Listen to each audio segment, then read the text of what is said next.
Hey guys, because all the confusion, all the we're gonna now to answer individual histories like Charles Finney.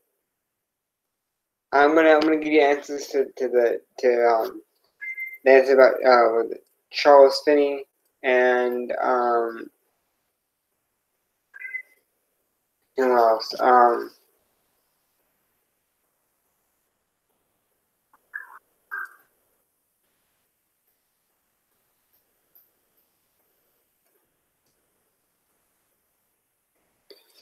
Well, let me think. I mean, this can really. I mean, whatever God. I don't know how to try to wrestle. Whatever God brings to mind, but I'm about the basis of church history when it comes to the practice, when it comes to the actual church, to can disconnect it from all the Catholic or the Hebrew roots, or the pagan, crept in lies, crept in to discount Christianity, to bring people into deception, into a false system like Eastern Orthodoxy or Catholicism, and to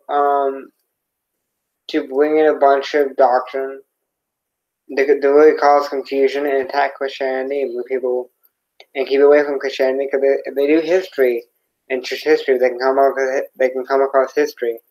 They make Christians look at the pagans, like the murderers, but they don't really connect the dots. They don't really do the history. They look for a certain a certain thing. So I'm gonna try to clean up the mess. So basically, when it comes to the actual church, I'm gonna give you one um one point I'll give you is to follow the trail of blood.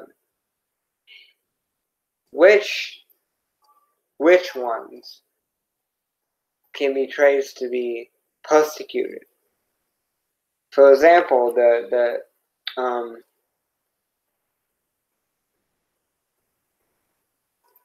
Puritans did infant baptism, and they have said that. I mean, this is just they said to persecute the Anabaptists. So which ones are persecuting and which ones are being persecuted? That's one point to disconnect yourself from all the other mess. And basically, a big basis we can use to discredit any other doctrine that crept in, whether it's to say that the Hebrew root stuff, and the same ones to clip that in through Jesuit control of history, for of religious religious operation. So the biggest basis is the scripture. Anything, whether it's your Hebrew roots thing, your Hebrew Israelite thing, your Eastern Orthodox, your Catholicism, anything, universalism, if it goes plainly against the scripture, then it's a lie.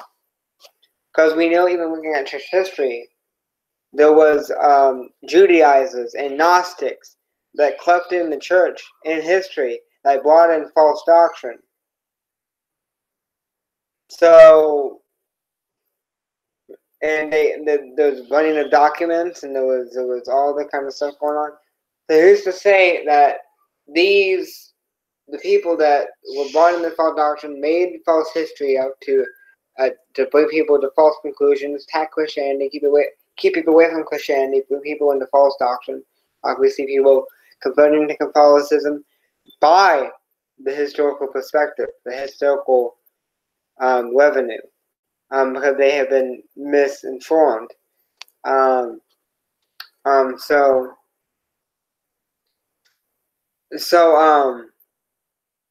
So we see, looking at history, we see all these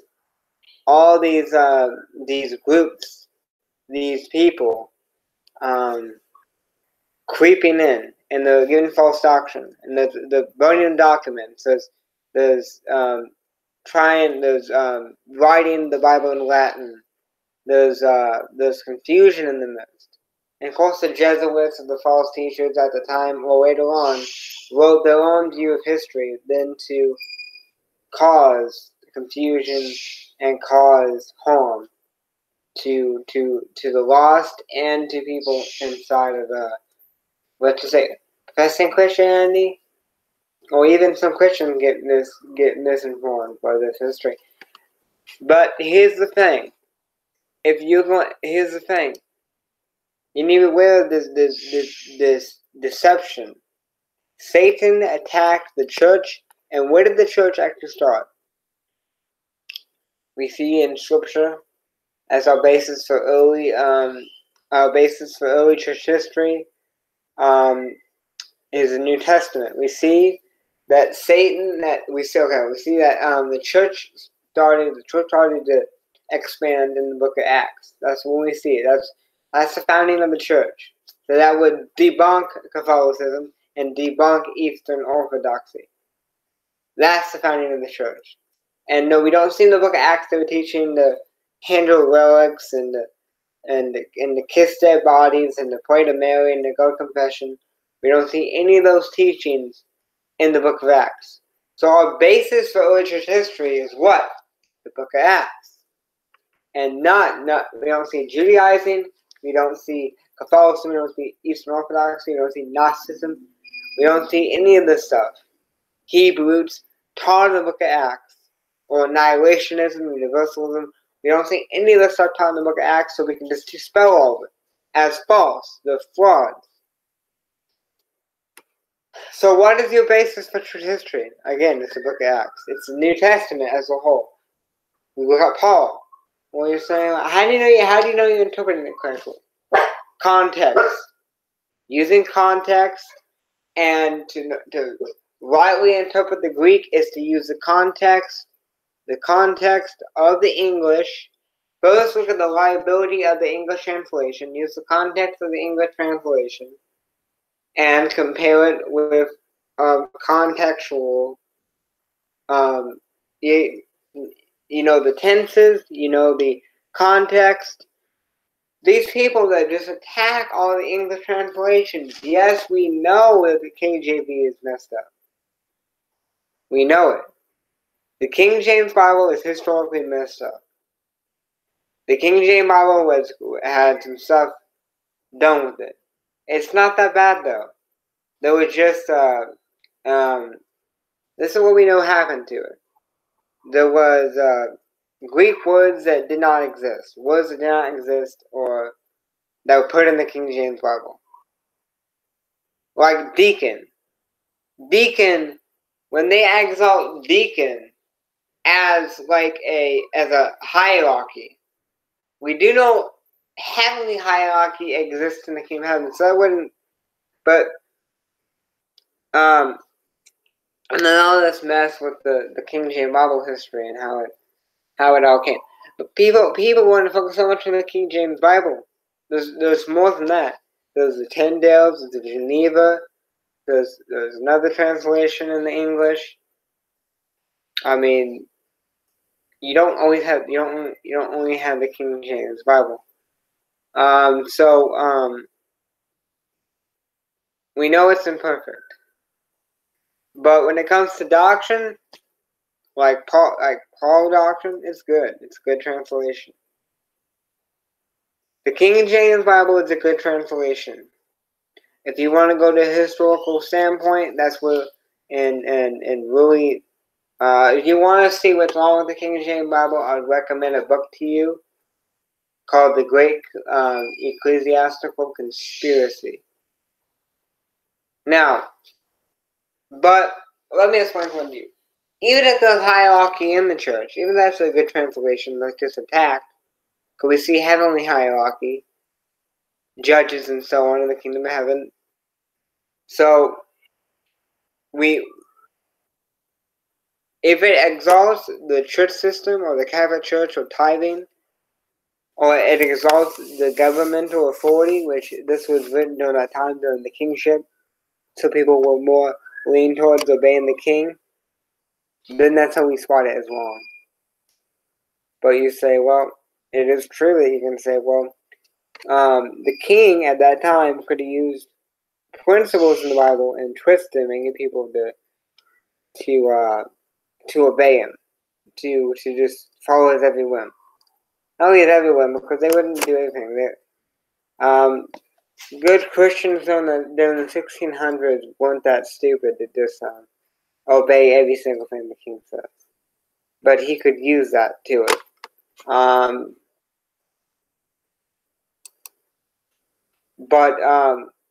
You know,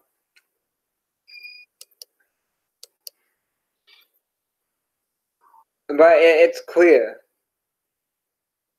It's clear from the New Testament. Oh, and let me also address all these so-called additives to the apostles' writings. Unless it contradicts Scripture, I don't accept it as an add-on. Now, if they would have found a manuscript and then added it to the already collected manuscript, or they would have these collections and then they would collect other writings. The canon is just a structure. It's just a structure of the Scripture. The canon is not the Scripture. They already had the New Testament before the canon was even established. It was separated. So using the canon is not a good resource to discredit Christianity or to discredit the Bible. They already have the New Testament then. And guess what? Paul's writings, even historically, in 2 Corinthians, 1 Thessalonians, is accepted historically by historians. So we can already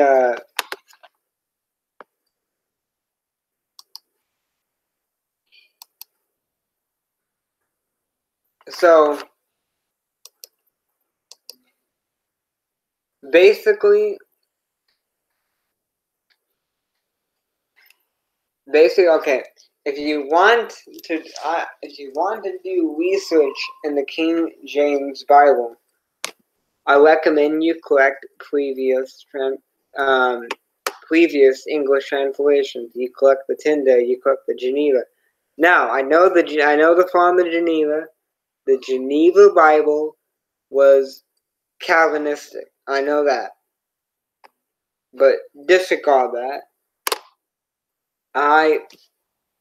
The Tyndale, what I know about it, what I heard about it is it calls God.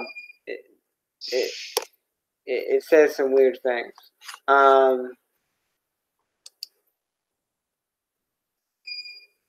But it's worth to be examined.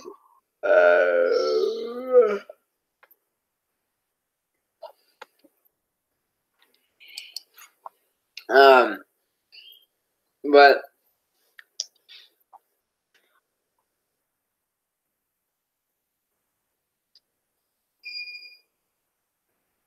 when it compared to the Greek text, the King James Bible is reliable.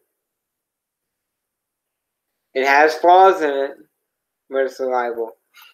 Well, how do we know which is true? How do we know which one is corrupted? Well, you can look in the Greek, but the Greek can get complicated. So because a Greek word can have 10 different meanings for the same word. So then a certain person that wants to hold up a doctrine can have this meaning. So, but I think I need to do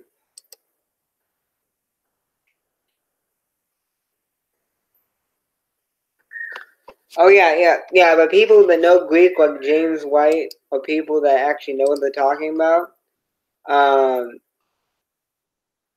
um, people that expose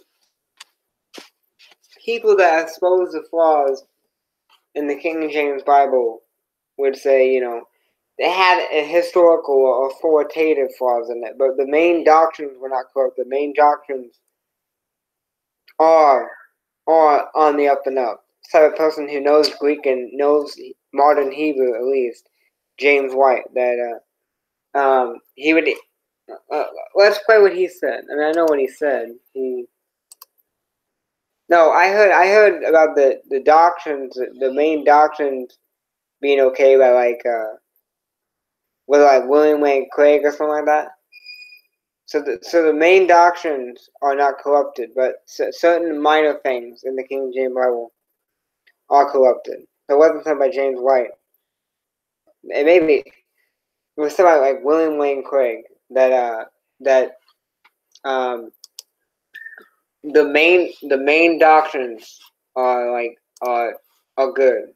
The main gospel New Testament doctrines are properly translated. It's minor issues that can result.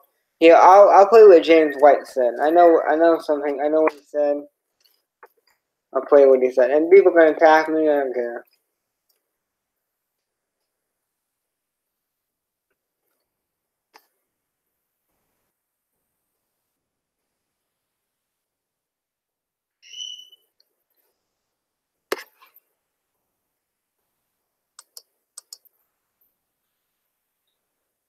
The king.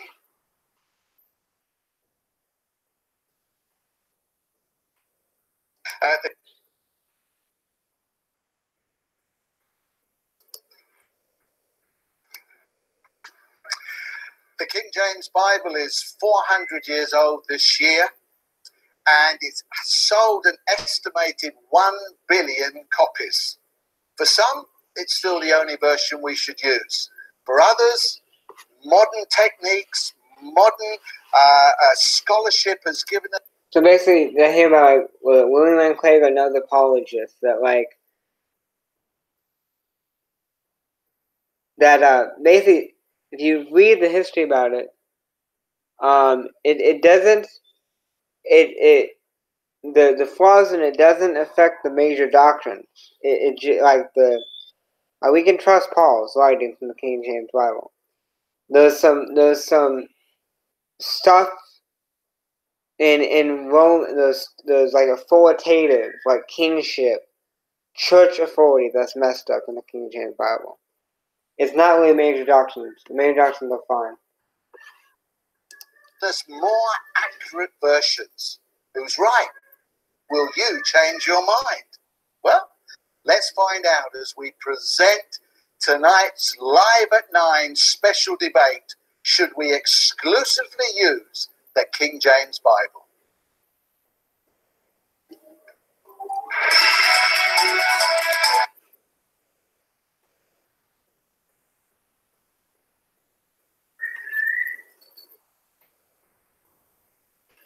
No, I don't have a long video for you guys. I'm gonna find a video where he covers this.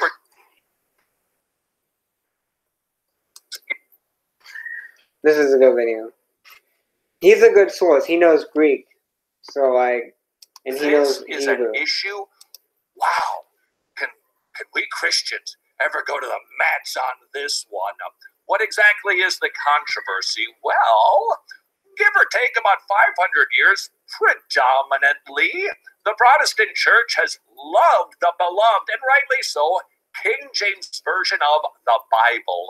However, a group of upstarts came along and said, we've got ourselves better manuscripts than we did before. You see, the King James Version is based on what was called the received text, the Textus Receptus. But now... Oh, well, I disagree with that. Oh doesn't mean better. You can have something that's older. Well, when it comes to like church history, as old as you get it, like those stuff being messed with in Paul's day. So older, when it comes to like New Testament teaching, older actually means more corrupt. The younger actually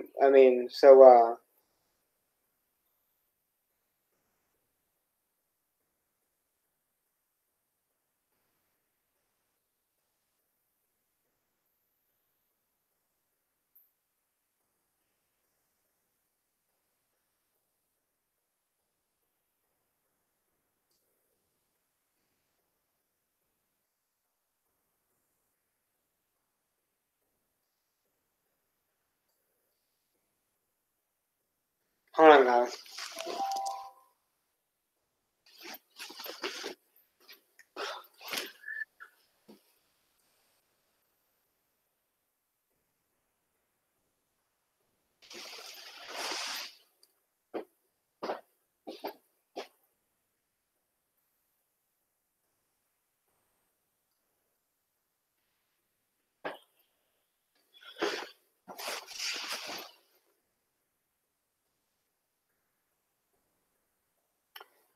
So, in many different cases, in a technological case, in a historical case, older doesn't mean better.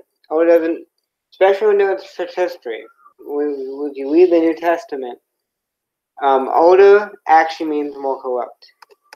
There was stuff going on with Paul's writings. People arguing whether it was infirmity or whether there was actually stuff being corrupted, and there was frauds. So older doesn't mean better; it means more corrupt. A bunch of manuscripts, give or take partials, fragments, and holes, about 5,700 of them, called the eclectic text, kind of cobbled together from all over the globe.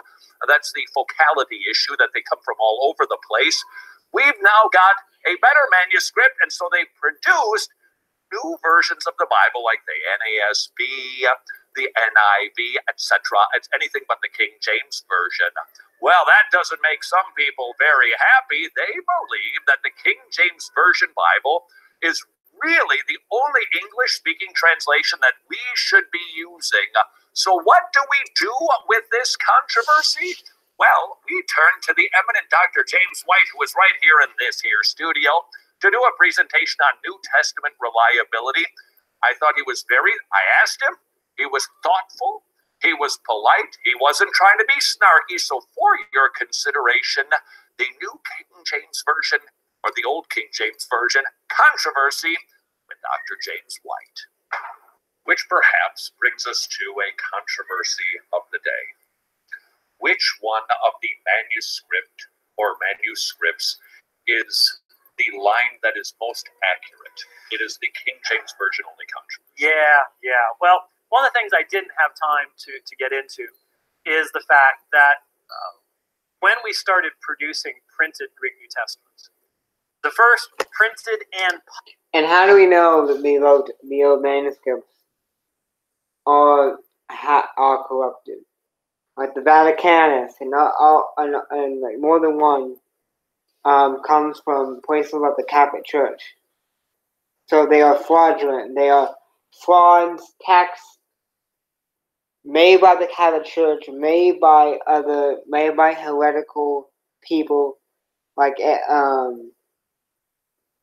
Alexandrinus. Alexandrinus, wasn't he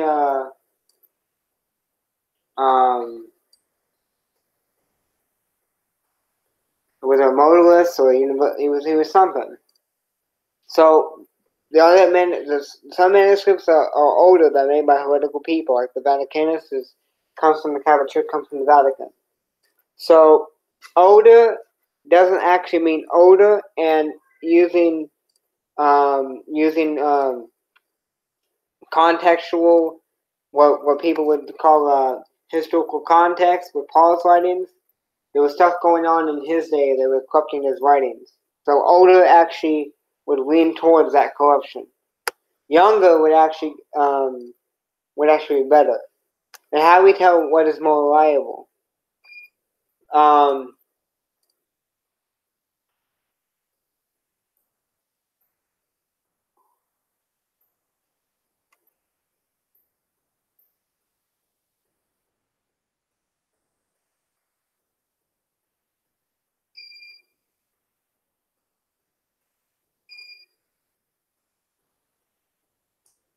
trying to think on that.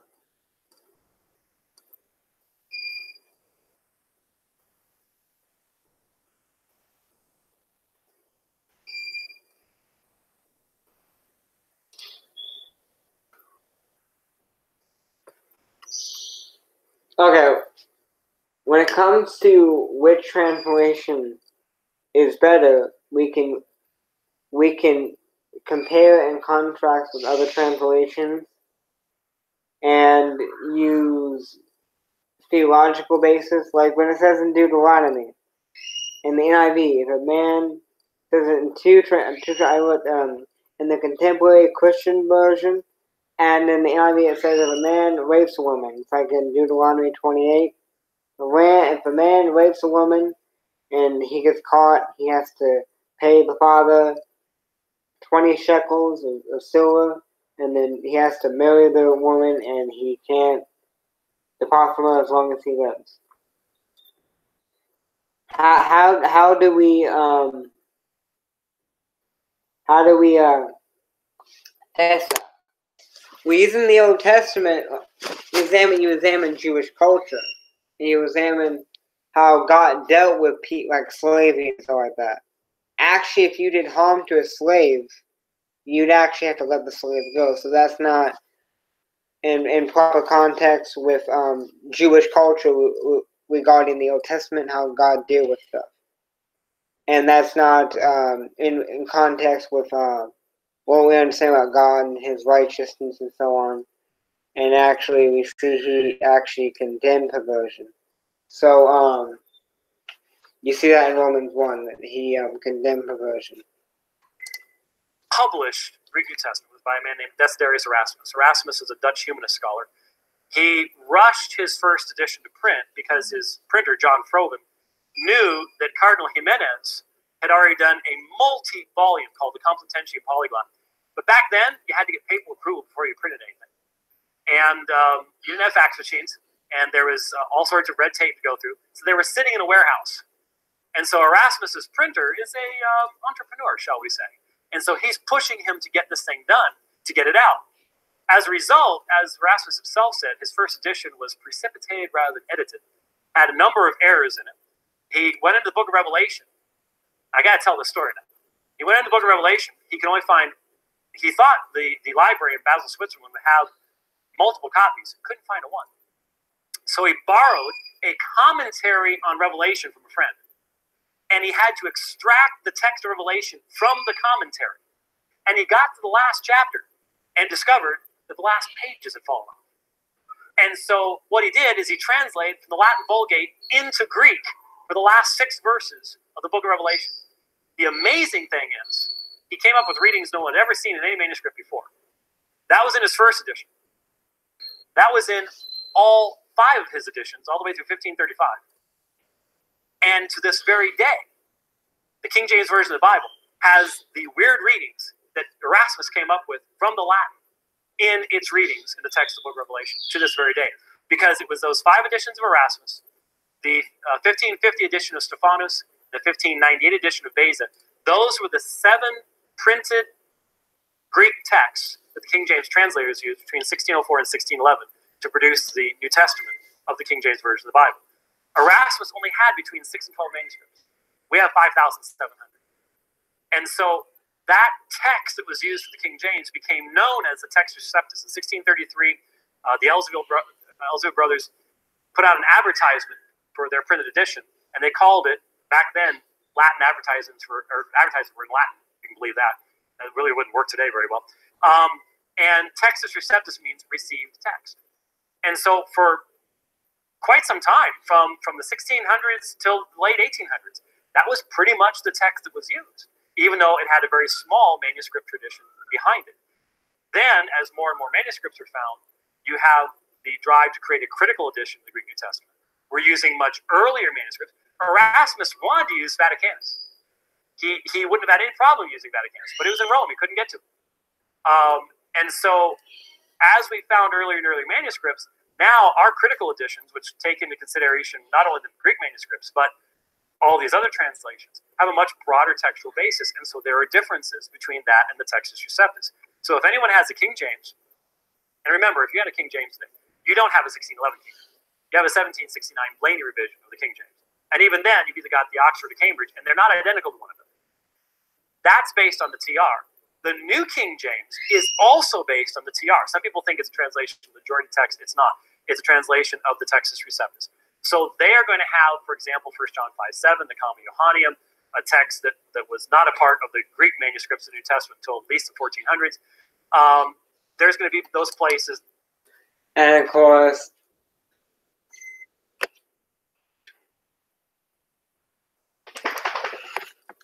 all these views on history that he will come out with to attack the Bible. Well, he's not doing it knowingly, but like, oh, this verse wasn't a part of the Greek text. It couldn't have been. It wasn't found until that time. But notice the Greek text, a lot of manuscripts were separated. They weren't all one. So that doesn't prove it's not reliable to prove it wasn't been found until then. So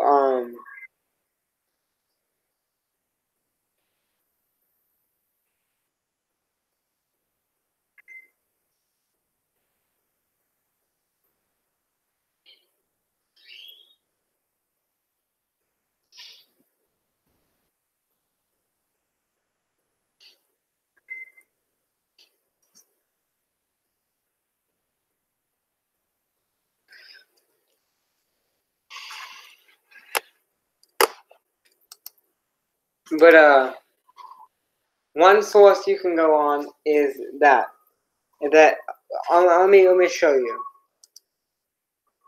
Let me show you how many translations translated if a man lived to woman in Deuteronomy, and how many translations translate with the King James. So you can do a statistical backing, and plus, more manuscripts doesn't always prove more reliability.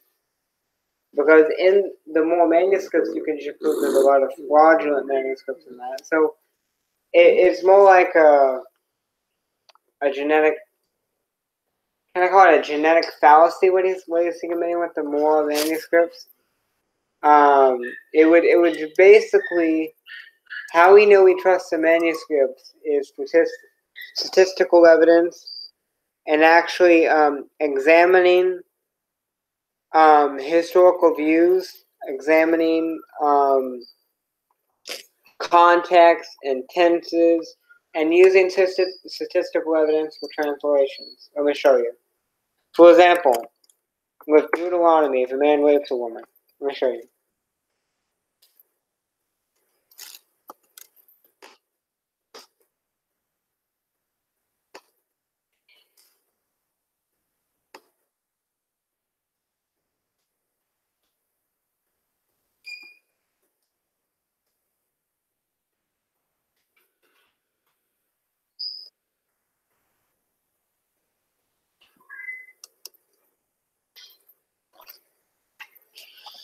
Now I want to show you how many translations translate this.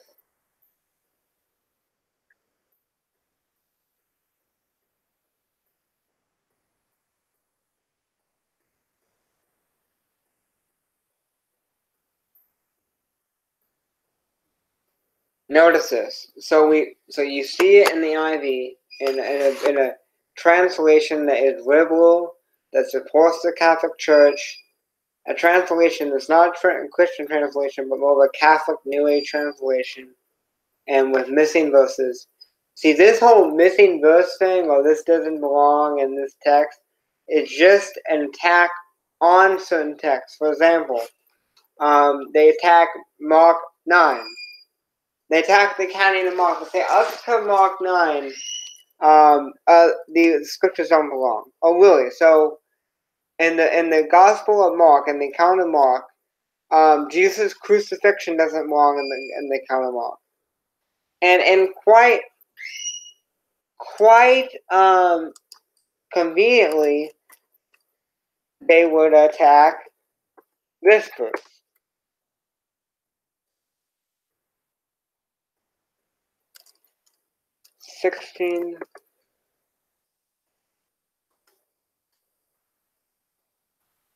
They would attack this verse.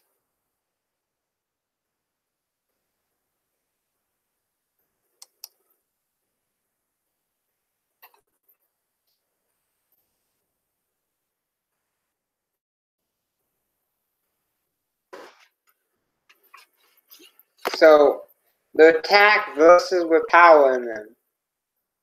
They attack fasting, prayer and fasting, even though that's backed up by experience. They attack this verse.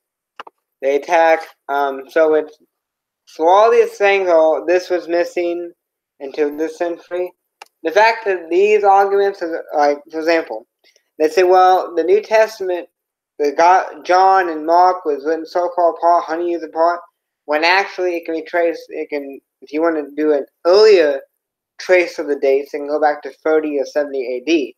So all these later things, surely if they do more research, the reason why I'm talking about the dating of the New Testament is that it's based on they give a certain portion of information. They give the later estimates of when the gospel was written, and not the earlier estimates. It's based on a lack of information. So here let's just cover this right now.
See, let's examine all the verses that they attack.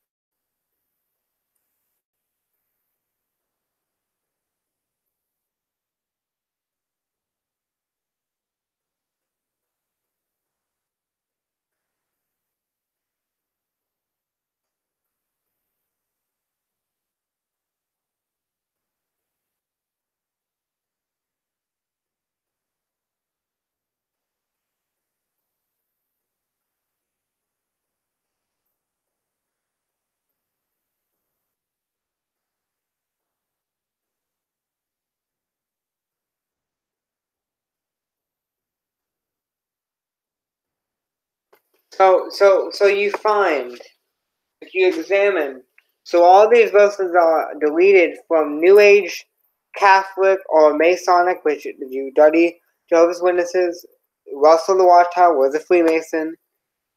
So the Jehovah's Witness doctrine is an occult branch of labeled Christianity, just like Mormonism came from Joseph Smith. So it kind of goes against these missing verses thing, which you hear from so-called Bible scholars when they attack verses, and when they actually apply these removing verses and Jehovah's Witness translations and New Age translations. The NIV supports the Catholic Church. The NIV, instead of saying mentioning how Mary was a virgin, it says young woman. That's right, but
And notice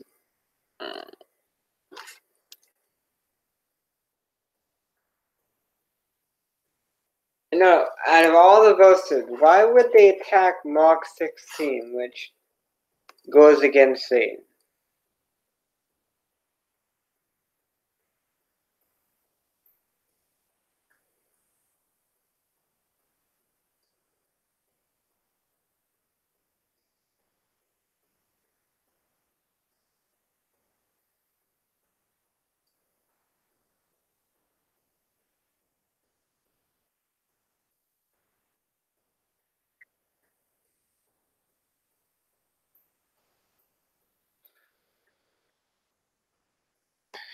And plus, when we also know there was burning of manuscripts, there was burning of information during the Middle Ages, and there is a miscombobulating, as you can see, of church history.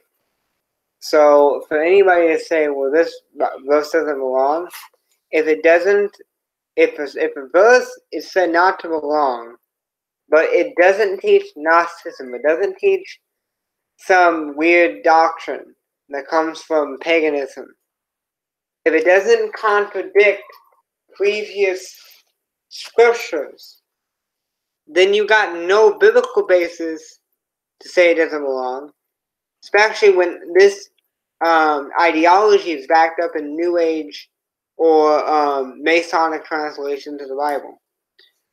You can do your own study yourself. Joseph Smith was indeed a polytheist. He indeed was had a cult, like a cult. He had an occult belief system. Indeed, he did. Go by his own quotes. So.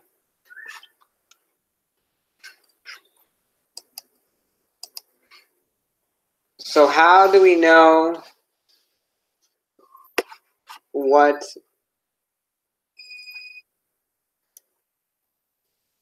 How do we know these verses actually belong? One, they don't contradict previous scriptures. Two, Mark 16 actually backed up with is it Matthew 18? So Jesus said, heal the sick, raise the dead, cast out devils, freely receive, freely give, and go and teach others all in which I've commanded you, including that. To all do it. We see also in the gospel that people that weren't apostle wasn't condemned by Jesus or killed and casting out demons. We see it's not only the apostles that can cast out demons, to much the cessationist dismay. So Mark 16 actually connects with Matthew 18. And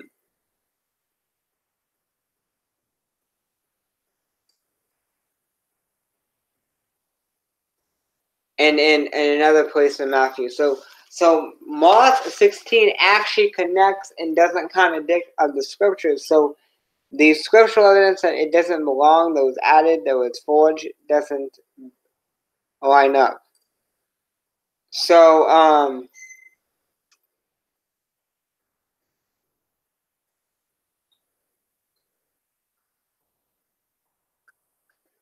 so just because we know those persecutions, so those burning of stuff, we know that. We know those. We heard during the Roman Inquisition there was burning of documents. Just like in the American Revolution, there was burning of stuff. So that's off topic. But so there was burning of stuff. There was persecution. There was even ripping apart of stuff in modern persecution. If you have some scriptures you're passing around, they'll find it and they'll get rid of it or they'll take it. So we see it's a modern persecution that we see they take, or they would they would do something to dispose of the scriptures. We see a modern persecution. So we know the persecution of that time, and it's kind of ironic when it comes to them attacking scriptures, belonging. They don't contradict scripture. and they're actually about praying, fasting, and casting out demons, and so on. So,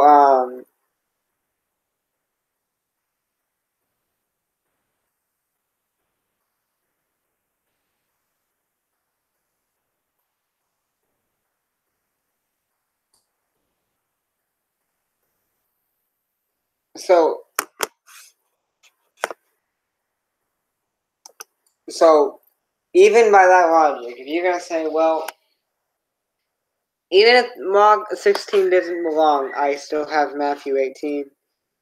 I have another scripture as well to back up that I've been given authority, And Matthew says, which is not it.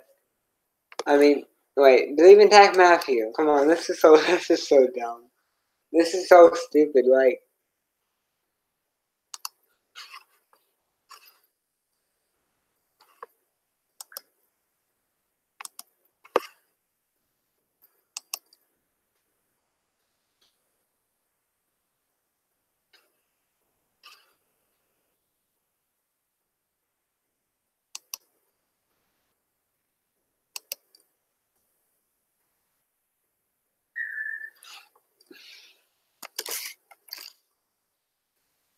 I'm trying to look, guys.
Look. Hey, look at that. So let me go ahead and debunk this missing scripture thing right now. At least with Mark. At least with Mark. So I just read that some of the earliest manuscripts don't have it. Some don't have it. Most ancient manuscripts do have it. Most do, some don't. So some got attacked, but if we do statistical evidence, most do. Most do. Some were messed with. Most do. They don't tell you that. They say, well, it wasn't in the Greek text. No, most was in the. It says I read that most was in most that Mark 16 through 20 is in most of the ancient manuscripts. So see again, just like I found with the gospel dates, they use misinformation. They leave out information. They don't give the whole story. Same with that. This information, people, you just gotta research it. Gotta do research.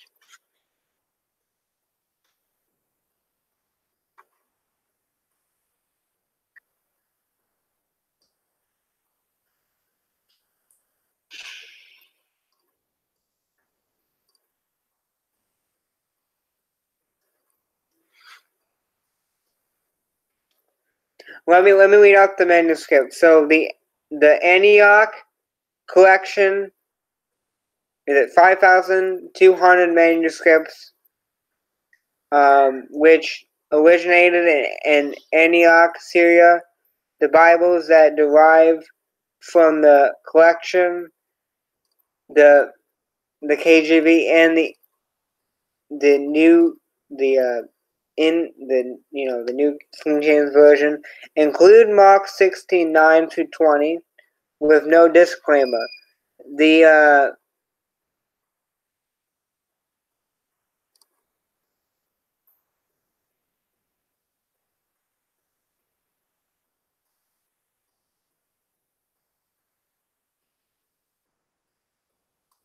Notice the Alexander,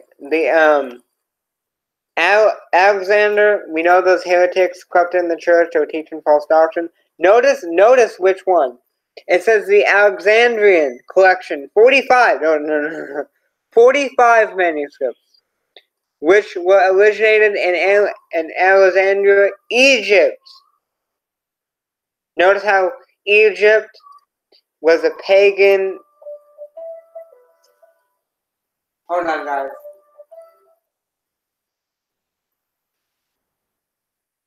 Hello? Hello?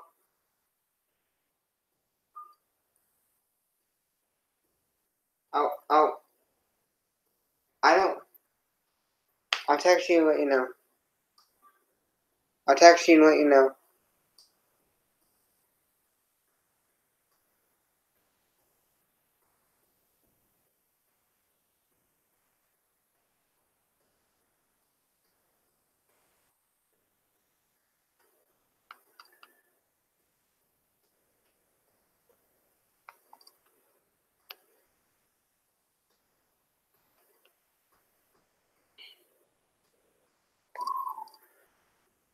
So notice this. The Alexandrian. If I was one with Alexandrian, a heretic in church history, had false doctrine. Notice the Alexandrian collection, 45 manuscripts, were originated in. It's the name of a place in Egypt. In Alexandrian Egypt.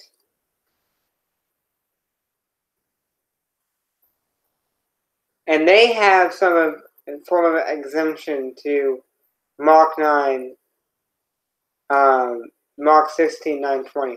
So Egypt, one might be to be a pagan nation, pagan customs, anti-Bible, enslaved Israel. That location, no, that's not reliable. Going to how they were,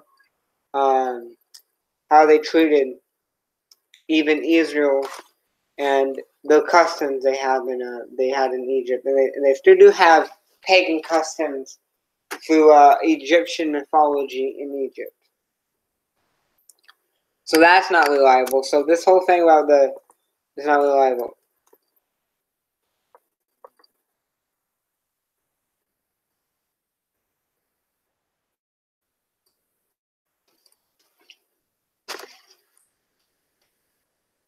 Let me text my. Hold on, guys.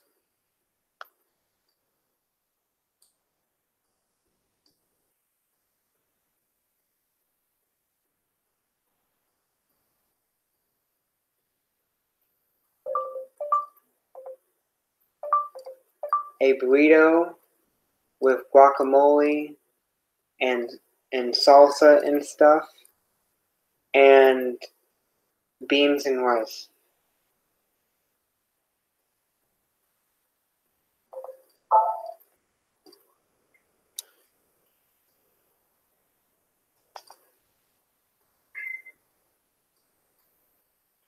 So notice the two manuscripts missing Mark 16, chapter 16, verse 9 to 20. The Codex Vaticanus. I don't care who wanted to use it. This came from Rome. Pagan customs. Anti-God of the Bible. Pagan philosophies. This is not reliable. And the Codex Vaticanus, both are from the Alexandrian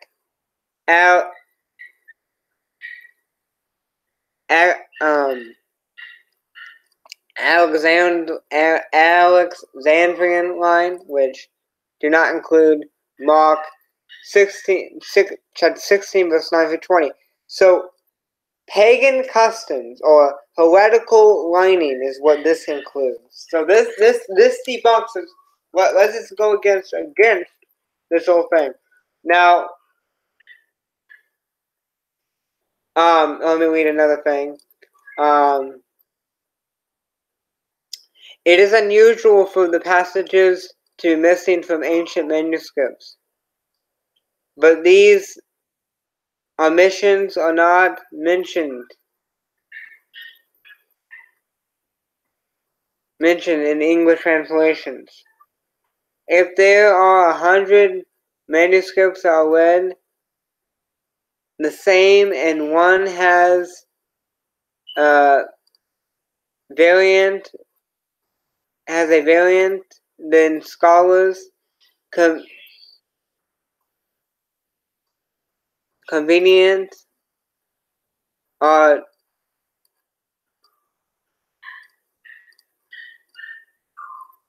confident, the verse is included. If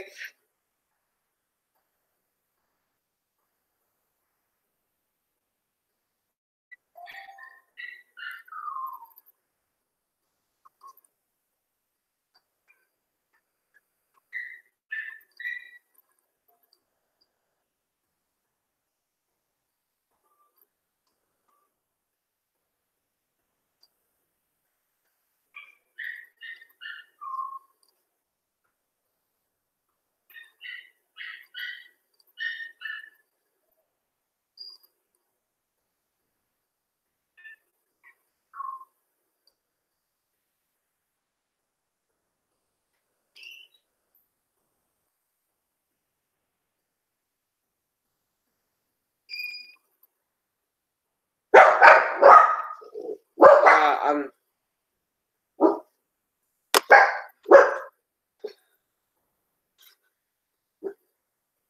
gonna share this, guys, so you guys can read this. So basically, guys, this whole thing should be debunked. Evidence and reliable source goes against this. But the people that get taught this in seminary don't get taught this. See, seminary is poison to the Christian mind. And seminary is a bunch of religious garbage. See, seminary attacks the spirit. A lot of seminary attacks the spirit of things and leaves a religious, prideful theology in. They like the religion with no spirit, just doctrine. They don't like the spirit. See, the seminary attack the spirit like Mark 16. But you can go ahead and read this.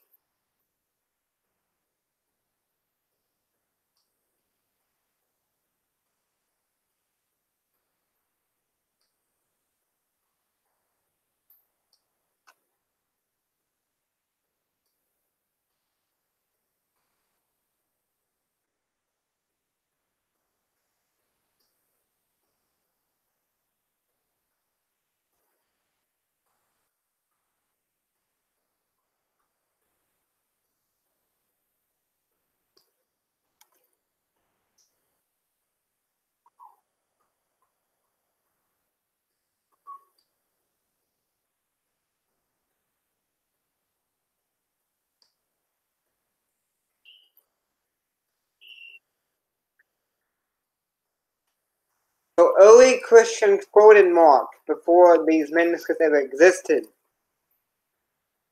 So,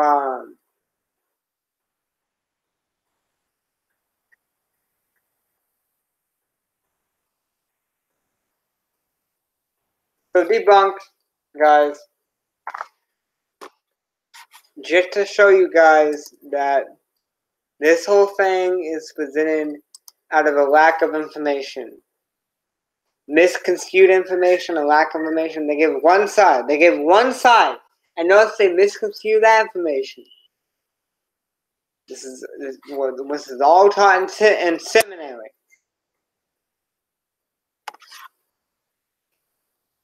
See, the spirit-filled Christians, the people that the people with discernment, the people living in the spirit, wouldn't, like me, wouldn't, or the people walking in the spirit and doing these things, most likely wouldn't fall to this stuff, even without doing the research. I just did the research, debunked. So, well, I looked it up. Basically, I was looking for information to go against what was said.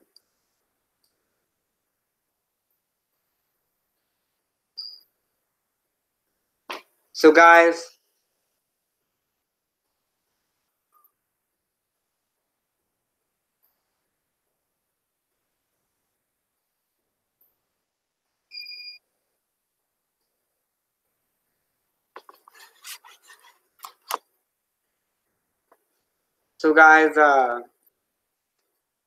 should there be more teachings on church history? Sure, I can cover it more. But, guys,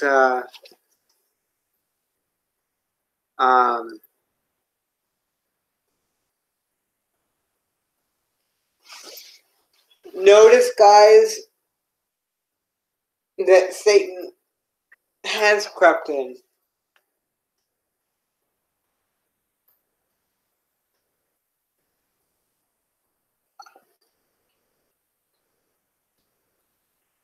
All these attacks on the Bible saying, well, they didn't appear since this century, all that. It was all, a lot of it's bogus, guys. A lot of it's misinformation.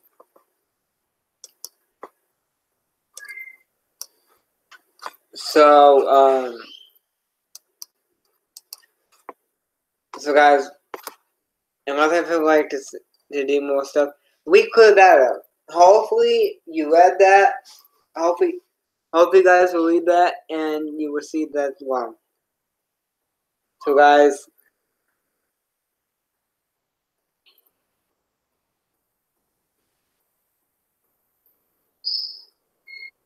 what else can I say? I basically covered the thing where you need, guys, you need to use scripture. You need to use discernment. You need to use scripture. You need to have research and how many things are corrupted and how many, and all this. You need to have some. You need to be in prayer. There's many things you need. I pray you get discernment, guys, because church history is where the atheists and the liberals will try to attack Christianity. But the attacks don't hold water. So, guys, be blessed, guys. I love you guys. Be blessed in the name of Jesus Christ. Bye.